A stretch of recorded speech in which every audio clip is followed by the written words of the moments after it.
നിർമ്മിക്കാൻ വേണ്ടി അത് ഒരുപാട് ടൂൾസ് ഉണ്ട്. എന്ന് വെച്ചാൽ വാക്സ് മോൾഡ് ചെയ്യുന്നതിന് വേറെ ടൂൾസ് ഒന്നുമില്ല, അതിൻ്റെ കഴിവ് തന്നെ വേണം. അത് ഉണ്ടാക്കാനുള്ള കഴിവുണ്ടെങ്കിലേ ചെയ്യാൻ പറ്റും. മെറ്റലിൻ്റെ വാല്യൂ എന്ന് പറയുന്നത് ചിലപ്പോൾ ആ സമയത്ത് നമ്മുടെ അടുത്തുനിന്ന് ഒരു കിലോന് ഒരു 600-700 രൂപയ്ക്ക് ഒരു കിലോന് ചിലപ്പോൾ ഉരുളിയോ അങ്ങനത്തെ സാധനങ്ങൾ വാങ്ങിച്ചിട്ടുണ്ടാവും.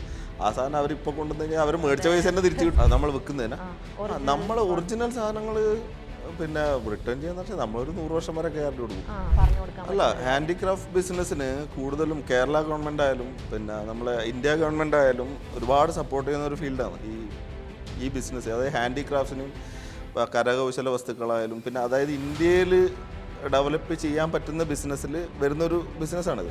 നമ്മൾ മുമ്പൊക്കെ ആണെങ്കിൽ അച്ചാച്ചൻ്റെ കാലത്തൊക്കെ ആണെങ്കിൽ നമ്മൾ ഓരോ വീട്ടിൽ, അതായത് മൂശാരിമാർ പറയും, ഇതിൻ്റെ ഉണ്ടാക്കുന്ന ആൾക്കാരുണ്ട്. അപ്പോൾ അവരുടെ വീട്ടിൽ പോയി പിന്നെ അവർക്ക് പിന്നെ അവരുടെ കാര്യങ്ങളൊക്കെ നമ്മൾ ചെയ്ത് കൊടുത്തിട്ട് അവരെ കൊണ്ട് ഉണ്ടാക്കിച്ച് പിന്നെ അത് പോളിഷ് ചെയ്യുന്ന വേറൊരു സ്ഥലത്തു നിന്നും പിന്നെ അത് ബഫ് ചെയ്തിട്ട് പിന്നെ വണ്ടിയിൽ കൊണ്ടുവന്ന് അങ്ങനെ ഒരു സെറ്റപ്പായിരുന്നു മുമ്പ് ഫസ്റ്റ്. എന്താ വെച്ചാൽ നമ്മുടെ അച്ചാച്ചൻ്റെ കാലത്തെല്ലാം അങ്ങനെയായിരുന്നു.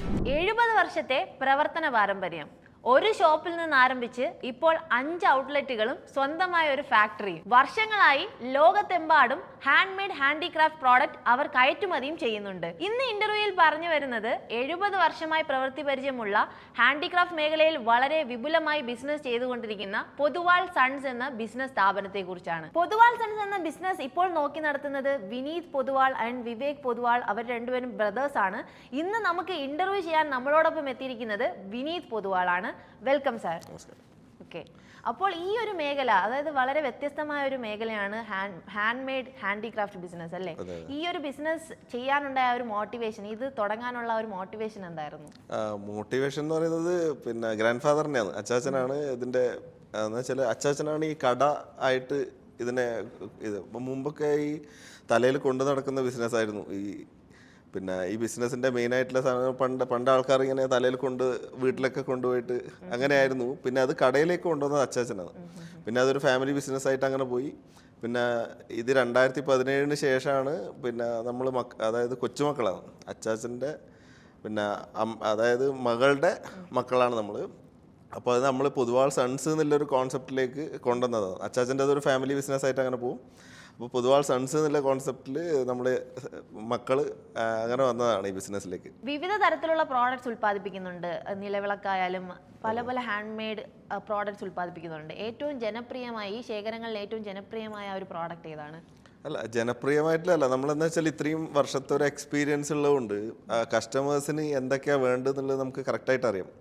അപ്പോൾ അതിൽ ഒരുപാട് സാധനങ്ങളിൽ നിന്ന് സോർട്ട് ചെയ്തിട്ട് ക്വാളിറ്റിയിൽ പിന്നെ കോംപ്രമൈസ് ചെയ്യാതെ, നമുക്കറിയാം കസ്റ്റമേഴ്സ് ഇങ്ങനെ പറയുമല്ലോ ഇത് കുഴപ്പമാണെന്ന് പറയുന്ന സാധനങ്ങൾ മെല്ലെ മെല്ലെ ഒഴിവാക്കി അതിനെ സോർട്ട് ചെയ്തിട്ടുള്ള ബിസിനസ്സാണ് നമ്മളിപ്പോൾ ചെയ്യുന്നത്. എന്നുവെച്ചാൽ എത്രയും നല്ലത് നമുക്ക് മാർക്കറ്റിൽ അവൈലബിൾ ആണോ അത്രയും നല്ലത് പിന്നെ നമ്മൾ കസ്റ്റമേഴ്സിന് കൊടുക്കാൻ ശ്രമിക്കുന്ന ഒരു രീതിയാണ് നമ്മൾ ഫോളോ ചെയ്യുന്നത്. പിന്നെ അത് പിന്നെ കിട്ടാത്ത, അതായത് നമുക്ക് മാനുഫാക്ചർ ചെയ്യുന്നൊരു ഘട്ടത്തിലേക്ക് വന്നത് എന്തുകൊണ്ടാണെന്ന് വെച്ച് കഴിഞ്ഞാൽ ഹൈ ക്വാളിറ്റി പ്രൊഡക്ട്സ് എന്ന് പറയുന്ന സാധനം നമുക്ക് പിന്നെ മാർക്കറ്റിൽ പിന്നെ കിട്ടുന്നത് വളരെ കുറവാണ്. എന്ന് വെച്ചാൽ ഇതിൻ്റെ ഒരു പണിക്കാർ എന്ന് പറയുന്നതാണ് ഇതിൻ്റെ ഒരു പിന്നെ എന്താ വെച്ചാൽ ഒരു നാടി എന്ന് പറയുന്നത്. പക്ഷെ അതില്ല, അത് ഭയങ്കര പ്രശ്നമാണ്. എന്ന് വെച്ചാൽ പിന്നെ പണിക്കാർ എന്ന് പറയുന്ന ആൾക്കാർ വളരെ കുറവാണ് ഈ ഒരു ബിസിനസ്സിൽ. എന്ന് വെച്ചാൽ ഹാൻഡിക്രാഫ്റ്റ്സ് ചെയ്യുന്ന ബ്രാസിൽ ഹാൻഡിക്രാഫ്റ്റ്സ് ചെയ്യുന്ന ആൾക്കാർ വളരെ കുറവാണ്. പക്ഷേ മെറ്റൽ ബിസിനസ്സിൽ പിന്നെ ഇങ്ങനെ നമ്മളിങ്ങനെ പഠിച്ചുകൊണ്ടിരിക്കുമ്പോൾ നമുക്കറിയാം ഇപ്പോൾ ആൾക്കാർ ഇങ്ങനെ കുറഞ്ഞുകൊണ്ടിരിക്കുകയാണ്, ഈ സാധനങ്ങൾ ഉണ്ടാക്കുന്ന ആൾക്കാർ കുറഞ്ഞുകൊണ്ടിരിക്കുക.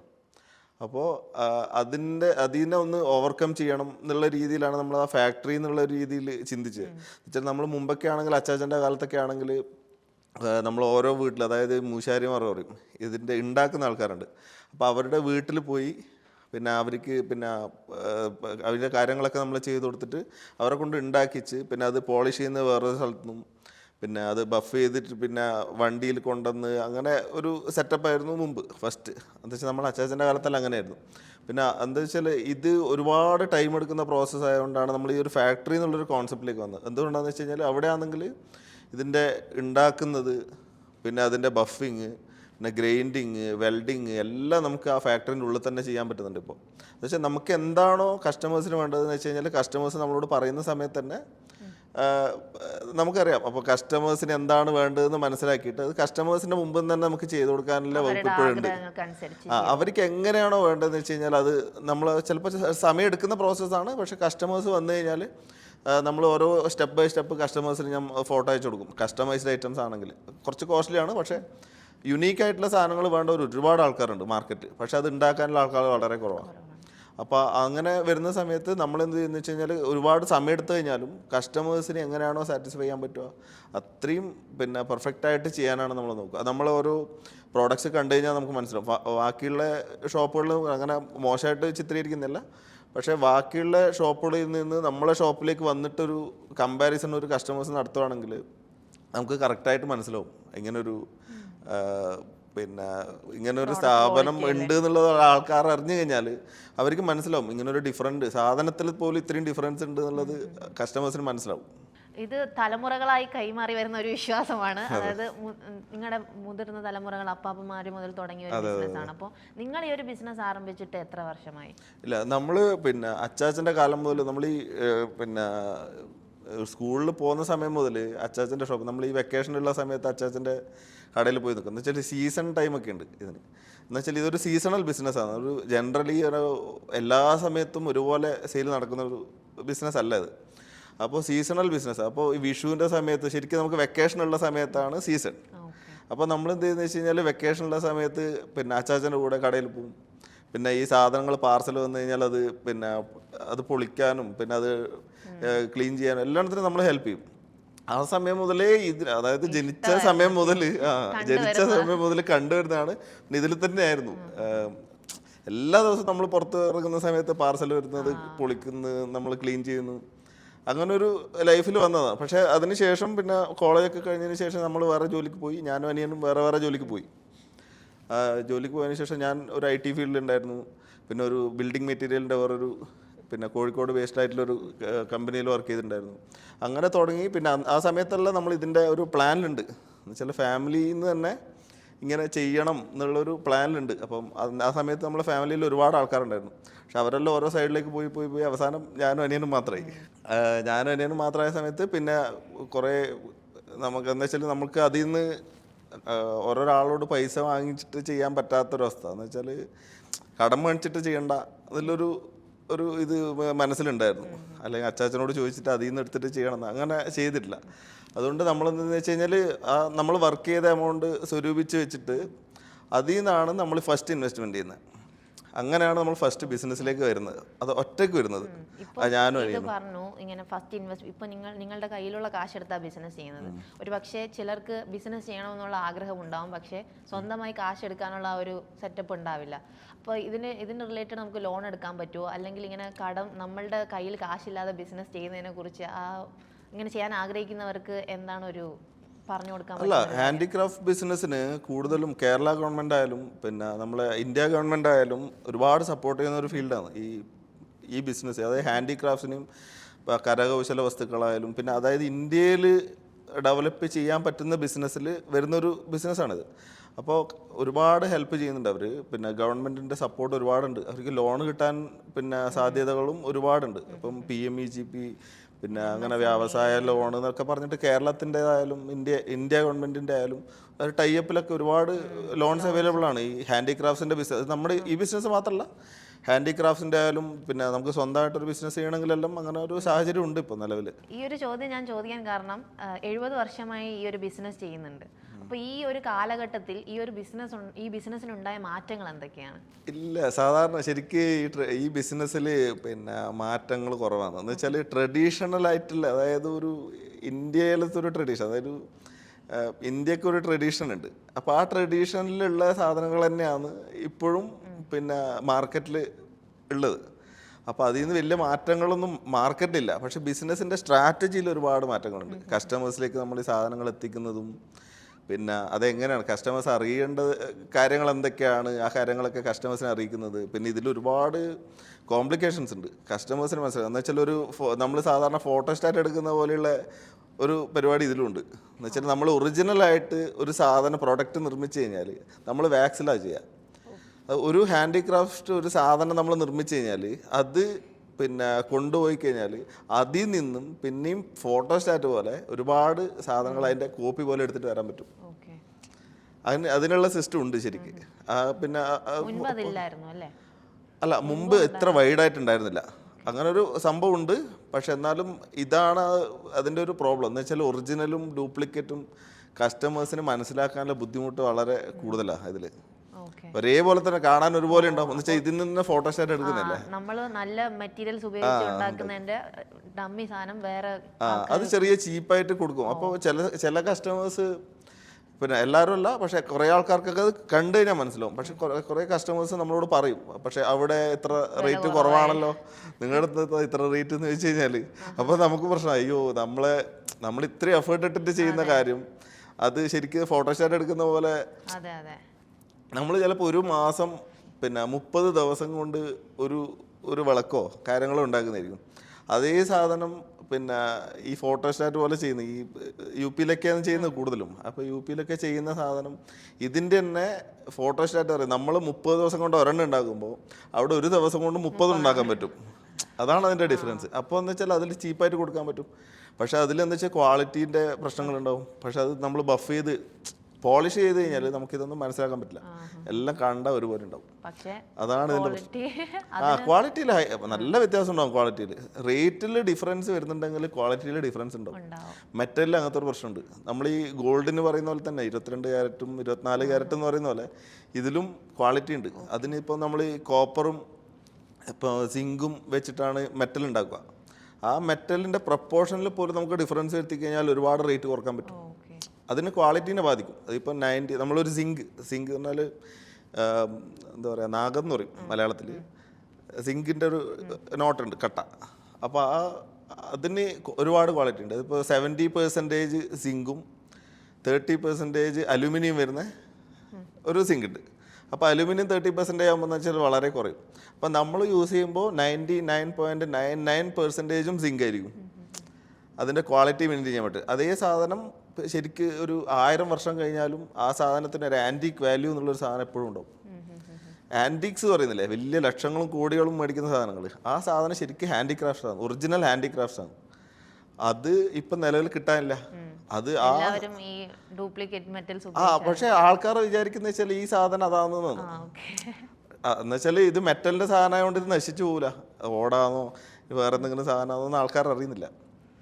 അപ്പം അങ്ങനെ ഒരു നെഗറ്റീവ് പോയിന്റ് ഇതിലുണ്ട്. മെറ്റൽസിന്റെ കാര്യം പറഞ്ഞപ്പോഴാണ്. അപ്പോൾ ഏതൊക്കെ തരത്തിലുള്ള മെറ്റൽസ് ആണ് ഇത്തരത്തിലുള്ള പ്രോഡക്റ്റ് ഉണ്ടാക്കാൻ വേണ്ടി ഉപയോഗിക്കുന്നത്? അതുപോലെ തന്നെ ഈ ഒരു ഇപ്പം പറഞ്ഞു ബാക്കിയുള്ളവരും ഇതിന്റെ ഫോട്ടോസ്റ്റാറ്റ് എടുത്ത് ബാക്കി ഉണ്ടാക്കുന്നുണ്ട്. അപ്പോൾ അവരും അതിൽ നിന്നും ഇത്തരത്തിലുള്ള ഒറിജിനൽ ഈ ഒരു മെറ്റൽസിനെ വ്യത്യസ്തമാക്കുന്നത് എന്താണ്? അത് പിന്നെ 2-3 തരത്തിലുണ്ട്. പിന്നെ 2-3 തരത്തിലുണ്ടെന്ന് വെച്ച് കഴിഞ്ഞാൽ, ഒന്ന് നമ്മൾ മെറ്റൽ ഉണ്ടാക്കുന്ന സമയത്ത് വെർജിൻ മെറ്റൽ ഉണ്ടാകും. വെർജിൻ മെറ്റൽ എന്ന് പറഞ്ഞാൽ കോപ്പറും സിങ്കും മിക്സ് ചെയ്തിട്ട് ആദ്യമായിട്ട് അത് മിക്സ് ചെയ്യുമ്പോൾ ഉണ്ടാകുന്ന മെറ്റൽ, പ്യുവർ ആയിട്ടുള്ള മെറ്റൽ ഉണ്ടാവും. പിന്നെ അതേ സമയം തന്നെ ഈ പ്യുവർ ആയിട്ടുള്ള മെറ്റൽ തന്നെ ഓൾറെഡി ഉണ്ടാക്കിയത് അതിനെ റീസൈക്കിൾ ചെയ്യാൻ പറ്റും. അപ്പോൾ അത് സെക്കൻഡറി ആയി ശരിക്കും. പിന്നെ അത് കൂടാണ്ട് പിന്നെ ഒരു പ്രശ്നം എന്ന് വെച്ച് കഴിഞ്ഞാൽ, നമുക്ക് ഇപ്പോൾ ഒരു ഫർണസിലാണ് ഉരുക്കുന്നെങ്കിൽ നമ്മളെല്ലാം മൂശയാണ് ഉണ്ടാവുക. മൂശ എന്ന് പറഞ്ഞു കഴിഞ്ഞാൽ ഇത് ക്രൂസിബിൾ ഉണ്ട്, ഒരു ഗ്രാഫൈറ്റ് ക്രൂസിബിൾ, ഒരു മരത്തിൻ്റെ എന്താ പറയുക, ഒരു മണ്ണിൻ്റെ ഒരു പോട്ടുണ്ട്. അതിൽ മാത്രമേ നമുക്കിത് ഉരുക്കാൻ പറ്റൂ. അതേസമയം വലിയ ഒരുപാട് സാധനങ്ങൾ ഇങ്ങനെ ഉണ്ടാക്കുന്ന ആൾക്കാർ എന്താ വെച്ച് കഴിഞ്ഞാൽ ഇത് ഫർണസിലാണ് ഉരുക്കുക.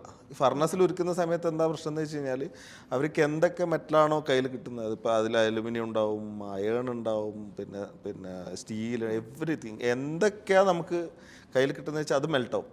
അപ്പോൾ മെറ്റലിൽ ഇപ്പം ആ മെറ്റലിൽ മിക്സ് ആകുന്ന സമയത്ത് അതെല്ലാം മഞ്ഞ കളറോ നമുക്ക് ഐഡൻറ്റിഫൈ ചെയ്യാൻ പറ്റുക. പക്ഷെ അത് കുറേ കാലം കഴിയുന്ന സമയത്ത് എന്താ, ഇത് പെട്ടെന്ന് കറുത്തു പോകും, ബ്ലാക്ക് കളറും. മേടിക്കുന്ന സമയത്തൊന്നും പ്രശ്നം ഉണ്ടാവില്ല. അതേസമയം തന്നെ കസ്റ്റമേഴ്സ് അത് റിട്ടേൺ പിന്നെ ചെയ്യാൻ ഒരു വർഷം കഴിയുമ്പോൾ ഇങ്ങനെ വരുമ്പോൾ പിന്നെ അത് റിട്ടേൺ ചെയ്യാനുള്ള ഒരു ബുദ്ധിമുട്ട് മാനസികമായിട്ട് അവർ കൊടുക്കാൻ തയ്യാറാവില്ല. കാലാവധി ഉണ്ടോ ഈ ഒരു ഇത് റിട്ടേൺ ചെയ്യാനുള്ള ഒരു കാലാവധിയൊക്കെ ഉണ്ട്? അത് നമ്മൾ വിൽക്കുന്നതിന് നമ്മൾ ഒറിജിനൽ സാധനങ്ങൾ പിന്നെ റിട്ടേൺ ചെയ്യാന്ന് വെച്ചാൽ നമ്മളൊരു 100 വർഷം വരെ ഗ്യാരണ്ടി കൊടുക്കും. ഒറിജിനൽ ആണെങ്കിൽ 100 വർഷം വരെ ഗ്യാരണ്ടി കൊടുത്താലും അതൊന്നും ആവില്ല. 100 വർഷം ഉപയോഗിക്കാൻ പറ്റുമെങ്കിൽ അത് എത്ര വർഷം പോകുന്നുള്ളത് നമുക്കറിയാം.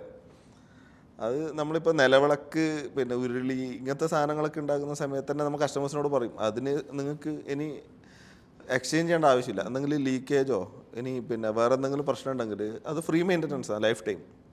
അത് എപ്പോഴാന്ന് വെച്ചാൽ കൊണ്ടുവന്നു കഴിഞ്ഞാൽ അത് നമുക്ക് റെഡി ആക്കിയിട്ട് അവർക്ക് തന്നെ തിരിച്ചു കൊടുക്കാനുള്ള ഇതുണ്ട്, പൈസ ഒന്നും ഇല്ലാതെ തന്നെ. നമ്മൾ മേടിച്ച പ്രോഡക്റ്റ് ഒറിജിനൽ ആണോ ഇല്ലെന്ന് അറിയാൻ വേണ്ടി ഏകദേശം 1 വർഷം വേണ്ടി വരും അല്ലേ? കറക്റ്റായിട്ട് മനസ്സിലാവും, അതാ പ്രശ്നം.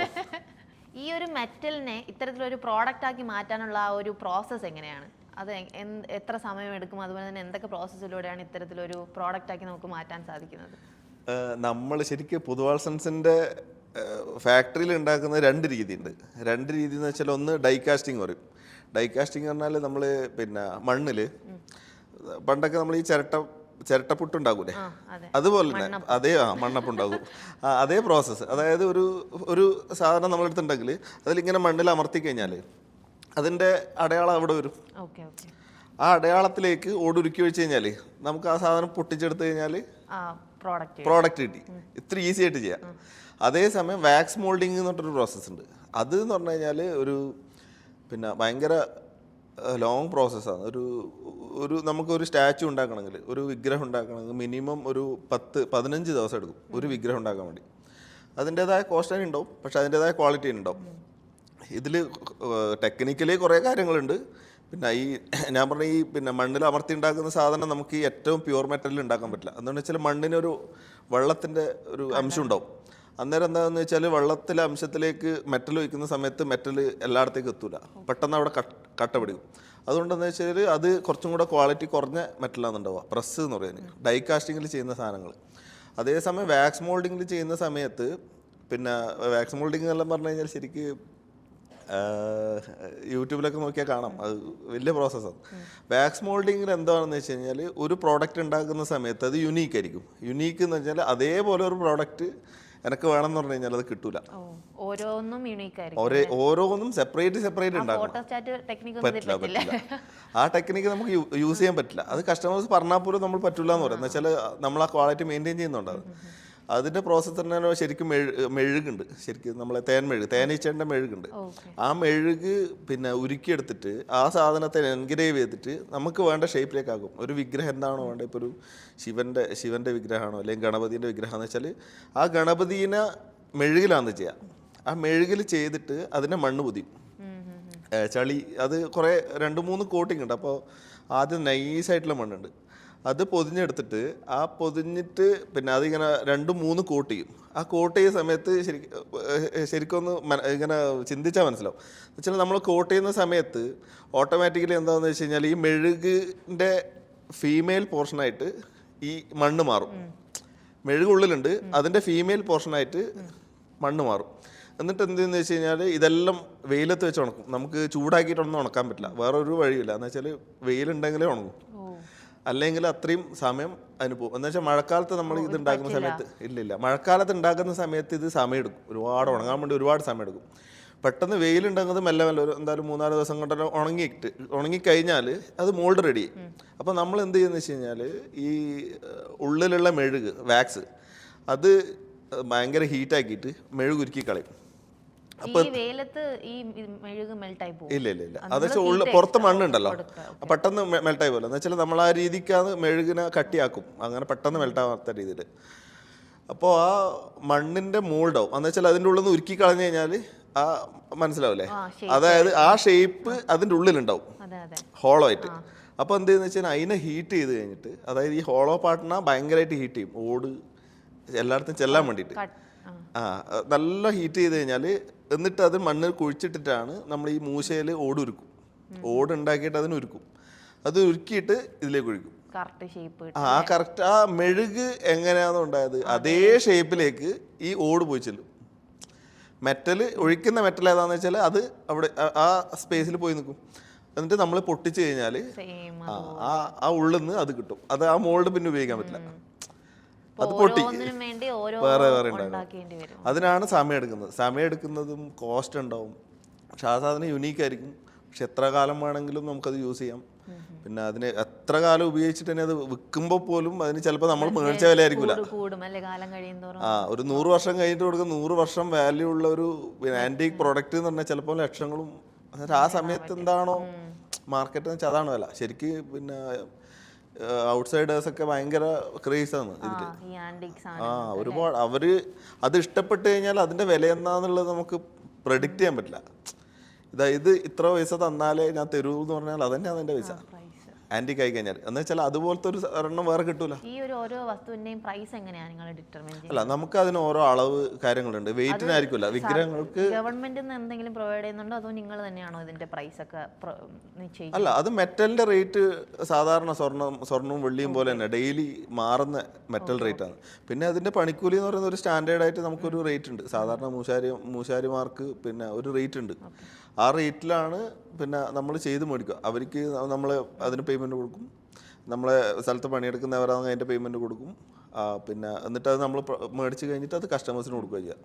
അപ്പോൾ ഈ കാലം കഴിയും തോറും ഈ പ്രോഡക്റ്റിൻ്റെ വില നിർണ്ണയത്തിൽ മാറ്റം ഉണ്ടാവില്ലേ? അതായത് പറഞ്ഞില്ലേ, ഇപ്പോൾ ഒരു 100 വർഷം കഴിഞ്ഞ ഒരു വസ്തുവിനും അല്ലെങ്കിൽ ഒരു 10 വർഷം കഴിഞ്ഞ ഒരു പ്രോഡക്റ്റിനും നമ്മൾ പ്രൈസ് കൂട്ടുമല്ലോ. അപ്പൊ എന്തിന്റെ ഡിപ്പെൻഡന്റ് ആയിട്ടാണ് ആ ഒരു പ്രൈസ് നിങ്ങൾ നിശ്ചയിക്കുന്നത്? ഇല്ല, അത് സാധാരണ പ്രൈസ് ഹൈക്ക് പോലെ തന്നെയാണ്. മെറ്റലിന്റെ റേറ്റ് അതിനെ ബാധിക്കും. എന്ന് വെച്ചാൽ ഒരു ഉദാഹരണം പറഞ്ഞുതരാം. മെറ്റലിന്റെ റേറ്റ്, അതായത് ബ്രാസ് എന്ന് പറയുന്ന മെറ്റലിന്റെ റേറ്റ്, നമ്മൾ ഈ കൊറോണ വന്നില്ലേ, കൊറോണക്ക് മുമ്പ് പിന്നെ ഏകദേശം 250 രൂപയായിരുന്നു ഒരു കിലോന് സ്ക്രാപ്പിന്. പഴയ നമ്മൾ ഈ പൊട്ടിയതും പൊളിഞ്ഞതും ഇല്ലേ, ആ സാധനത്തിന് പിന്നെ കൊറോണക്ക് മുമ്പ് 280 റേറ്റ്. ഇപ്പോൾ അതിന്റെ റേറ്റ് എന്ന് പറയുന്നത് 500-520 രൂപയാണ്. ഡബിളായി ഏകദേശം. കാലം കഴിയുന്തോറും മെറ്റലിന്റെ വാല്യൂ എന്ന് പറയുന്നത് ചിലപ്പോൾ ആ സമയത്ത് നമ്മുടെ അടുത്തുനിന്ന് ഒരു കിലോന് ഒരു 600-700 രൂപക്ക് ഒരു കിലോന് ചിലപ്പോൾ ഉരുളിയോ അങ്ങനത്തെ സാധനങ്ങൾ വാങ്ങിച്ചിട്ടുണ്ടാവും. ആ സാധനം അവരിപ്പോൾ കൊണ്ടുവന്ന് കഴിഞ്ഞാൽ അവർ മേടിച്ച പൈസ തന്നെ തിരിച്ചു കിട്ടും. അതിന്റെ ഡബിൾ ചിലപ്പോൾ നേടാൻ സാധിക്കും. അതാണ് ഇതിന്റെ മെറ്റലിന്റെ എന്ന് വെച്ചാൽ അവരത് യൂസ് ചെയ്യുകയും ചെയ്തു. എന്നാലും ആ മെറ്റൽ എന്ന് പറയുന്ന ഒരു ഇൻവെസ്റ്റ്മെന്റ് ആണ്. എപ്പോഴും സ്വർണം പോലെ. ഒരു പ്രോഡക്റ്റിന്റെ ക്വാളിറ്റി എങ്ങനെയാണ് ഡിറ്റർമൈൻ ചെയ്യുന്നത്? അതിൻ്റെ അതിൽ വരുന്ന കണ്ടൻസ് തന്നെയാണ് മെയിനായിട്ട്. അതായത് ബ്രാസ് എന്ന് പറയുന്നത് പിന്നെ കോപ്പറും സിങ്കുമാണ്. അതേസമയം ബ്രോൺസ് എന്ന് പറഞ്ഞിട്ടൊരു കോൺസെപ്റ്റ് ഉണ്ട്. ബ്രോൺസ്, വെങ്കലം, അതിൻ്റെത് കോപ്പറും ടിന്നുമാണ്. അതിൻ്റെ പിന്നെ ക്വാളിറ്റി നിർണ്ണയിക്കുന്നത് വെച്ചാൽ അതിൻ്റെ മിക്സിങ് തന്നെയാണ്.